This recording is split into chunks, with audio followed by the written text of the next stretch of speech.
I always thought betrayal came from strangers, not from the people who tucked you into bed as a child. I was 26 when it happened.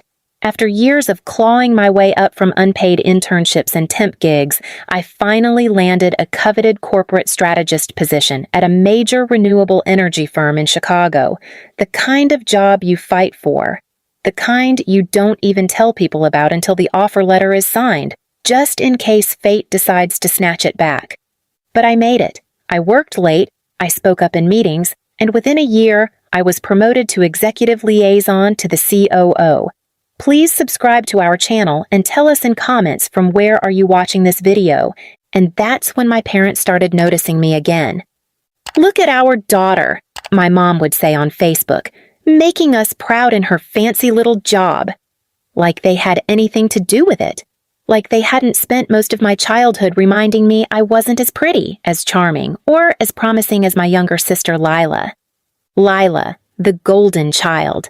She flunked out of 2 colleges, changed careers 6 times, and once borrowed my car and returned it with a shattered windshield and a receipt for hair extensions in the glove box.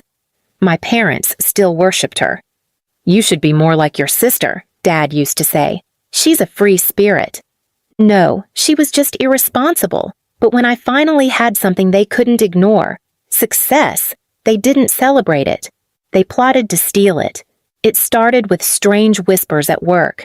My boss, Victor, suddenly stopped CCing me on strategy calls. I got pulled off 2 major projects without explanation. Then came the HR wellness check-in. "Just a routine meeting," they said. Except it wasn't. "We've received some concerns," HR murmured. "There was a call from someone claiming to be a family member. They said you've been struggling mentally, that you've had breakdowns in the past. Is that true?" I froze. That's not true. Who said that? They wouldn't say. Confidentiality, they claimed. But I knew. I called my parents that night, furious. "What the hell did you tell my boss?" Silence. Then Mom, feigning innocence. "We just told them you've been under a lot of pressure." We were worried. "Worried? You told them I was unstable. You jeopardized everything I've built." My dad chimed in. "It's not like you'll lose your job. We were just trying to help. You push yourself too hard. You're not like Lila. You don't bounce back the same." And then it clicked. "Where's Lila working now?" I asked slowly. "She's between jobs," Mom said too fast. "But she's interested in corporate strategy. She thinks she could really thrive in your field." My blood turned to ice. "You're trying to get her my job." "Don't be selfish," Dad snapped. "She needs a chance." I hung up. My hands were shaking so badly I dropped the phone. That night, I didn't sleep. The next morning, I found out Lila had applied for a position in my department. She'd even listed my father as a reference. And somehow, Victor, my boss, had already met with her for coffee. I was being erased. I realized that if I didn't fight back, I'd lose everything I built while they stood over the ashes, pretending it was for my own good. So I started documenting. I quietly gathered every email, every HR memo, every shift in my responsibilities since the anonymous call. I requested copies of internal memos under employee rights policy. And I hired an employment lawyer on the side, paid for with my emergency fund. But I didn't stop there. I started digging into the company's social ties. Turns out Victor's daughter went to the same wellness retreat my mother boasted about last year. Connections, influence. The puzzle was forming, and at the center of it all, my family.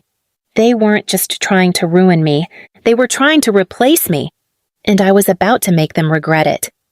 3 weeks after that HR meeting, my professional life was hanging by a thread. I had gone from leading client calls and pitching million-dollar strategies to being ghosted in my own department.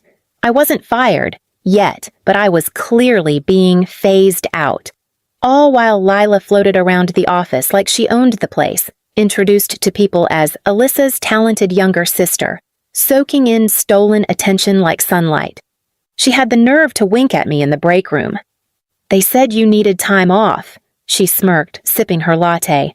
"Don't worry, I'm here to help." It took every ounce of control not to throw the coffee across the room. Instead, I smiled, because Lila had no idea what I had planned. You see, while she played office dress-up, I was building my case. Every action they took to isolate me, documented. Every meeting I was excluded from, logged. I filed a formal complaint with HR, attaching proof that I was never offered mental health leave, never evaluated professionally, and never given a chance to defend myself. My lawyer drafted a letter that made it clear, if I was terminated without cause, there would be a wrongful dismissal lawsuit, and it would go public.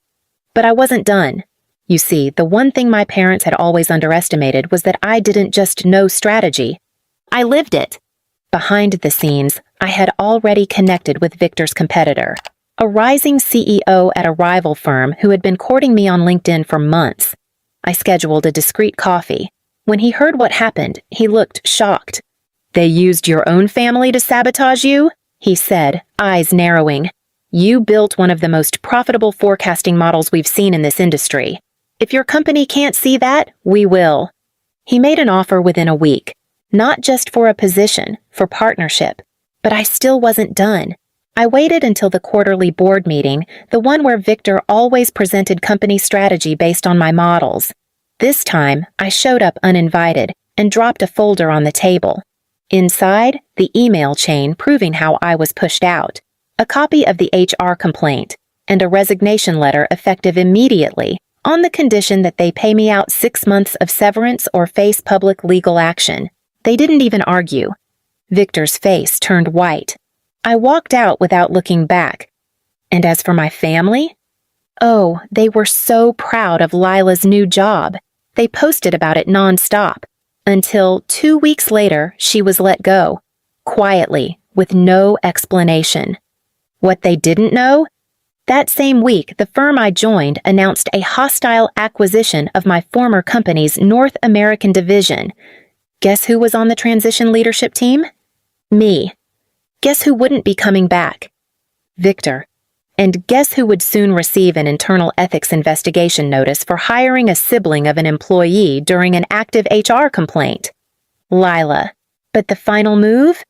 That came on a Sunday afternoon when I rang my parents' doorbell, dressed in a crisp navy suit, holding a single envelope. They looked surprised. Nervous. "What's this?" my dad asked. "It's a cease and desist," I said calmly. "Any more communication with my employer or business partners, past, present, or future, and you'll be hearing from my lawyer." My mom gasped. "You're threatening your own mother." "No," I replied. "I'm protecting myself. Something you never did." Lila stormed to the door. "This is your fault. They were helping me." "No," I said, turning to her. "They used me to help you, and now no one's helping anyone." I walked away without another word. My name was no longer just a line on their holiday brag letters. It was now on a building downtown. And soon, it'd be on a court document too, because revenge, when served cold, should come with a signature. 3 months later, I was on the 27th floor of a glass building downtown. My name, A. Carrington Strategies, was etched on the wall in brushed silver. What started as a consulting role turned into a full-fledged firm, funded by the competitor who believed in me and powered by a team of underdogs I handpicked from companies just like the one that cast me out. I'd moved into a modern loft, upgraded my car, and begun mentoring women who had experienced workplace sabotage like mine. And as for the old company, Victor was out. The board forced his resignation once the acquisition finalized. Lila's name had vanished from their website without a trace. Still, the calls came. My mother's voice in voicemails. Lila's depressed. She hasn't left her room. My dad's bitter messages. "So, you're really turning your back on family?" "We raised you." They didn't understand. I hadn't turned my back. I had simply closed the door they slammed on me years ago. But poetic justice has its way of circling back louder than any voicemail. 2 weeks before the firm's formal launch party, I received a formal invite request from my former boss, Victor. He wanted to meet. I agreed, under one condition, that he meet me at my office. No handlers, no team. Just the two of us. He showed up in a cheap suit, far from the power posture he once had. "I underestimated you," he said flatly. "I know," I replied. "I lost everything," he added. I tilted my head. "No, Victor, you gambled everything and lost because you backed the wrong Carrington." He tried to offer a handshake before leaving. I didn't take it. Instead, I turned to the window, watching the city glow beneath me. The night of the launch party, my team gathered on the rooftop terrace. Reporters snapped photos, clients mingled, and I gave a speech I never thought I'd live to say. To everyone who told me I was too emotional, too dramatic, too much, thank you, I said, raising a glass. You helped me build the one thing you never saw coming: power without permission. The crowd erupted in applause. But the final scene? That was reserved for my parents. A month later, I received word from my legal assistant. My parents had filed for bankruptcy. Apparently, after losing Lila's salary and facing the threat of legal fees, they'd defaulted on several payments. Their house, once the kingdom from which they'd judged me, was up for public auction. I bought it anonymously through a silent bidder, and I didn't renovate it. I turned it into a transitional housing program for young women estranged from toxic families. It was renamed the Phoenix House. The local paper ran a story. Estranged daughter turns childhood trauma into community triumph. They asked if I wanted to include a quote. I did. Some daughters are born to obey, others are born to rebuild. Later that week, I received a letter with no return address. It was from my mother, her handwriting shaky. We thought we were protecting your sister's future. We didn't know we were destroying yours. I don't expect forgiveness, but I hope one day you'll remember the good times. I folded the letter once, then twice, and placed it in the drawer labeled Lessons. Because this wasn't about revenge anymore. It was about evolution. And while they had tried to break me with gossip, lies, and betrayal, they accidentally built the woman who no longer needed their approval. Not to survive. And definitely not to thrive. The story didn't end with a slammed door or a whisper behind my back. It ended with my name on the skyline, and theirs, nowhere in sight. Please subscribe to our channel and tell us in comments from where are you